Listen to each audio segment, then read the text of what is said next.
अस्सलाम वालेकुम फ्रेंड्स, मैं हूं अदनान और आप देख रहे हैं मेरा यूट्यूब चैनल अदनास गार्डन। उम्मीद है आप सब दोस्त खैरियत से होंगे और गार्डनिंग को खूब अच्छी तरह एंजॉय कर रहे होंगे। फ्रेंड्स, आज की इस वीडियो में मैं आपके साथ शेयर करने वाला हूं कि कैसे आप एलिफेंट ईयर प्लांट को अपने घर पर ग्रो कर सकते हैं। कितने साइज़ का पॉट इसके लिए आइडियल रहता है, कौन सी सॉइल प्रिपेयर करनी है, किस तरह की सॉइल में ये अच्छी तरह ग्रो करता है, सारा कुछ कंप्लीट इन्फॉर्मेशन आपको इस वीडियो में प्रोवाइड करूंगा।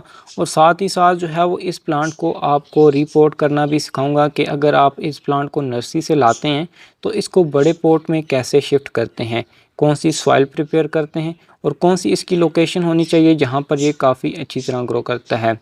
तो वीडियो को शुरू करते हैं। वीडियो शुरू करने से पहले अगर आप चैनल पर नए हैं तो चैनल को सब्सक्राइब कर दें ताकि गार्डनिंग से रिलेटेड इन्फॉर्मेशन आप तक पहुंचती रहें। ये जो मैं प्लांट आपके सामने मैंने रखा हुआ है, ये मैंने कुछ मंथ पहले प्रोपोगेट किया है एक रनर से। इस प्लांट को प्रोपोगेट करने के दो मेथड्स हैं। एक, इसको कटिंग्स के जरिए भी प्रोपोगेट किया जाता है। इसकी जो स्टेम्स होती हैं बड़े मैच्योर प्लांट की, उसकी आप एक स्टेम लें, उसको काट कर जो है वो सॉइल में लगा दें तो वो भी ग्रो कर जाती हैं। दूसरा मेथड जो है वो आप मदर प्लांट के साइडों में से छोटे छोटे बच्चे रनर जिन्हें कहा जाता है वो निकलते हैं, वो भी आप लगा कर जो है वो इनको प्रोपोगेट कर सकते हैं। ये प्लांट जो है वो मैंने रनर से प्रोपोगेट किया है, जिसकी वीडियो मेरे चैनल पर अपलोड है। उसमें मैंने आपको बताया था कि कैसे आप एलिफेंट ईयर प्लांट के रनर को ग्रो कर सकते हैं। तो वो वीडियो जो है वो मेरे चैनल पर अपलोड है, उसका लिंक मैंने डिस्क्रिप्शन में दे दी है। वो वीडियो आप देख सकते हैं, जिससे आपका कॉन्सेप्ट क्लियर हो जाएगा कि कैसे आप जो है वो इनकी कटिंग्स या फिर इनके रनर्स को प्रोपोगेट कर सकते हैं। तकरीबन 2 मंथ हो चुके हैं इस रनर को लगाए हुए और आप इसकी रूटिंग्स देख सकते हैं कितनी तरह जो है वो कितनी अच्छी तरह बढ़ रही हैं। और इसकी ग्रोथ से भी आप अंदाज़ा कर सकते हैं कि जो मैंने रनर लगाया था, जिन लोगों ने मेरी वो वीडियो देखी है उससे अंदाज़ा कर सकते हैं। वो छोटा सा रनर था, वो मैंने लगाया था। अभी ये आप देख सकते हैं कितना बड़ा प्लांट बन चुका है। तो अभी टाइम आ चुका है इसको अलग से बड़े गमले में शिफ्ट किया जाए। कितने साइज़ का गमला मैं यूज़ करने जा रहा हूँ वो भी इस वीडियो में आपके साथ शेयर करता चलूँ।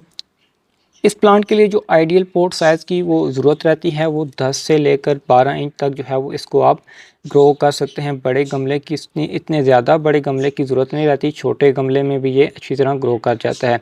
ये एक इंडोर प्लांट है, फोलिएज वाला प्लांट है। इसको आप जो है वो अपने घरेलू जो आपने घर पर पालतू जानवर रखे हैं उनसे आपने बचाना है। इसमें थोड़ा बहुत कुछ जो है वो इसमें जहर होता है, इससे आपके जो पेट्स हैं उनको नुकसान पहुंच सकता है। और बकाया ये प्लांट बहुत ही खूबसूरत है और ये इंडोर बहुत ही अच्छी तरह ग्रो करता है। इसकी जो लोकेशन है वो इसको आप सेमी शेडेड एरिया में या फिर फुल इंडोर जो है वो कम्प्लीटली इंडोर भी नहीं, लेकिन कुछ हद तक जो है वो उस पर सनलाइट पड़ती रहे, मतलब सूरज की रोशनी इस तक पहुँचती रहे, उस सूरत में ये काफ़ी अच्छी तरह ग्रो करेगा। ये मेरे पास 12 इंच का क्ले पॉट है, इसमें मैं ग्रो करने वाला हूँ। और इसके लिए जो मैं सॉइल यूज़ करने वाला हूँ वो आपके साथ शेयर करता हूँ। सॉइल जो है वो इसको काफ़ी सॉफ्ट और वेल ड्रेन चाहिए होती है, इसलिए जो है वो मैं ये एक जो है वो मिक्सचर ले रहा हूँ। 3 कंपोनेंट्स हैं इसमें। एक है नॉर्मल गार्डन सॉइल जो कि हमारे बगीचों में मिलती है, ज़मीन से हम निकालते हैं। दूसरी चीज़ जो है वो इसमें मैंने सैंड यूज़ की है, कंस्ट्रक्शन वाली भी आप यूज़ कर सकते हैं या फिर रिवर सैंड। और तीसरी चीज़ जो है वो मैंने कंपोस्ट यूज़ किया हुआ है। कंपोस्ट में मैंने काऊ डंग कंपोस्ट यूज़ किया है। अगर आपके पास वो ना हो तो आप उसकी सूरत में वर्मी कंपोस्ट या फिर लीफ कंपोस्ट भी ले सकते हैं। ऑर्गेनिक कंपोस्ट जो कि घर पर तैयार होता है, किचन कंपोस्ट किचन वेस्ट है, वो भी आप इसमें यूज़ कर सकते हैं। अमाउंट कितनी रखनी है? अमाउंट आपने जो है वो 50% नॉर्मल गार्डन सॉइल जो कि बहुत ही अच्छी होनी चाहिए, वेल ड्रेन होनी चाहिए, और 25% आप इसमें सैंड यूज़ कर सकते हैं। सैंड से ये होगा कि हमारे प्लांट का ड्रेनेज सिस्टम काफ़ी अच्छा होगा। और 25% जो है वो आपने कंपोस्ट यूज़ करना है, काऊ डंग कंपोस्ट।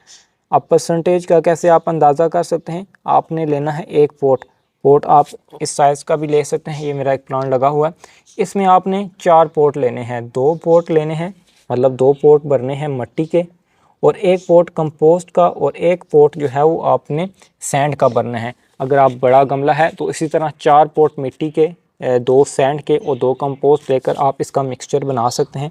इस मिक्सचर में जो है वो हमारा प्लांट, जो भी मैं प्लांट लगाता हूँ, काफ़ी अच्छी तरह ग्रो करता है, क्योंकि सॉइल एक तो सॉफ्ट होने के साथ साथ इसका ड्रेनेज सिस्टम भी काफ़ी अच्छा होता है। प्लांट कैसे ट्रांसफ़र करना है बड़े पॉट में, वो मैं आपके साथ शेयर करता चलूँ। सबसे पहले आपने पोर्ट सेलेक्ट कर लेना है जिस पोर्ट में आप ट्रांसप्लांट कर रहे हैं।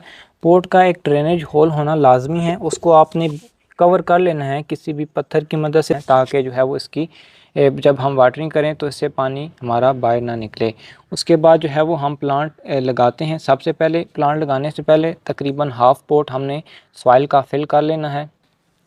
हाफ पोट सॉइल से फिल करने के बाद अब टाइम आता है कि इस प्लांट को पुराने पोट में से निकाला जाए। यहाँ पर जो है वो काफ़ी लोगों की साइंस फंस जाती है, क्योंकि जो है वो काफ़ी जो है वो जल्दबाजी में प्लांट को ज़बरदस्ती निकालने में इसकी रूट्स को डैमेज कर देते हैं, जिसकी वजह से जो है वो उनके प्लांट्स मर जाते हैं। इस यहाँ पर केयरफुली सबसे पहले आपने जो है वो गमले की सॉइल को थोड़ा मॉइस्ट कर लेना है, ज़्यादा गीला भी नहीं करना और ज़्यादा सूखी भी नहीं होनी चाहिए, ड्राई नहीं होनी चाहिए।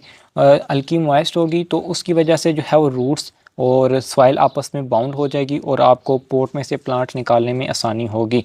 इसको निकालने का जो तरीका है, 2 फिंगर्स आपने लेनी है, इसके प्लांट के दरमियान में रख के ऊपर से नीचे से प्रेस करना है। अगर प्लास्टिक का गमला है तो उसको नीचे से दबाएंगे तो वो अपनी सरफेस को छोड़ देगा और आपका प्लांट आसानी से, क्योंकि अभी इसकी रूट्स जो हैं वो नीचे काफ़ी तरह निकली हुई हैं, डैमेज हुआ और फंसी होंगी, इस वजह से हमें थोड़ी सी डिफ़िकल्टी हो सकती है। अगर क्ले पॉट है, मिट्टी का गमला है, तो उसको आपने ऊपर से प्रेस करना है। उस सूरत में जो है वो जल्दी ही आपका प्लांट निकल आएगा। अभी ये जो मैंने लगाया था रनर, इसकी रूट्स काफ़ी जो है वो फंस चुकी हैं, इसमें डिफ़िकल्टी हमें हो सकती है। ये आप देख सकते हैं हमारा प्लांट जो है वो आसानी से निकल आया और आप ये देख सकते हैं इसकी रूट्स भी डैमेज नहीं हुई और रूट्स आप देख सकते हैं कितनी बुरी तरह बाउंड हो चुकी हुई थी। अभी इसको जो है वो रीपोर्टिंग की सबसे ज़्यादा जो है वो ज़रूरत थी। अभी हम इसको रीपोर्ट करेंगे तो ये हमारा प्लांट जो है वो काफ़ी अच्छी तरह ग्रो करेगा। आपने पोट साइज़ देख लेना है, लेवल देख लेना है कि जहाँ पर हमारा प्लांट सही एडजस्ट आ जाता है वहाँ पर आपने इसको रख देना है। अगर रोड सॉइल डलती है तो वो सॉइल भी हम इसमें डालेंगे। यहाँ पर हमारा प्लांट बिल्कुल एडजस्ट है। तकरीबन 1 इंच तक आपने पोट में मिट्टी को खाली रखना है, क्योंकि हम इसमें वाटरिंग करेंगे। अगर बिल्कुल भर देते हैं तो उससे हम वाटरिंग करते हैं, वाटर सारा बाहर आ जाता है, हमारे प्लांट्स को पानी जो है वो मिल नहीं पाता। तो इसलिए आपने जो है वो 1 इंच तक जो है वो सॉइल को अपने खाली रखना है पोट में से। अभी ये सॉइल हम बाकी जो है वो पोट में डालेंगे।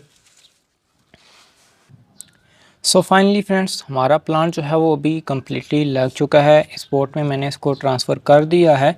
अभी हम इसमें जो है वो अच्छी तरह वाटरिंग करेंगे। उसके बाद जो है वो हमने इसको फुल शेडी एरिया में प्लेस करना है।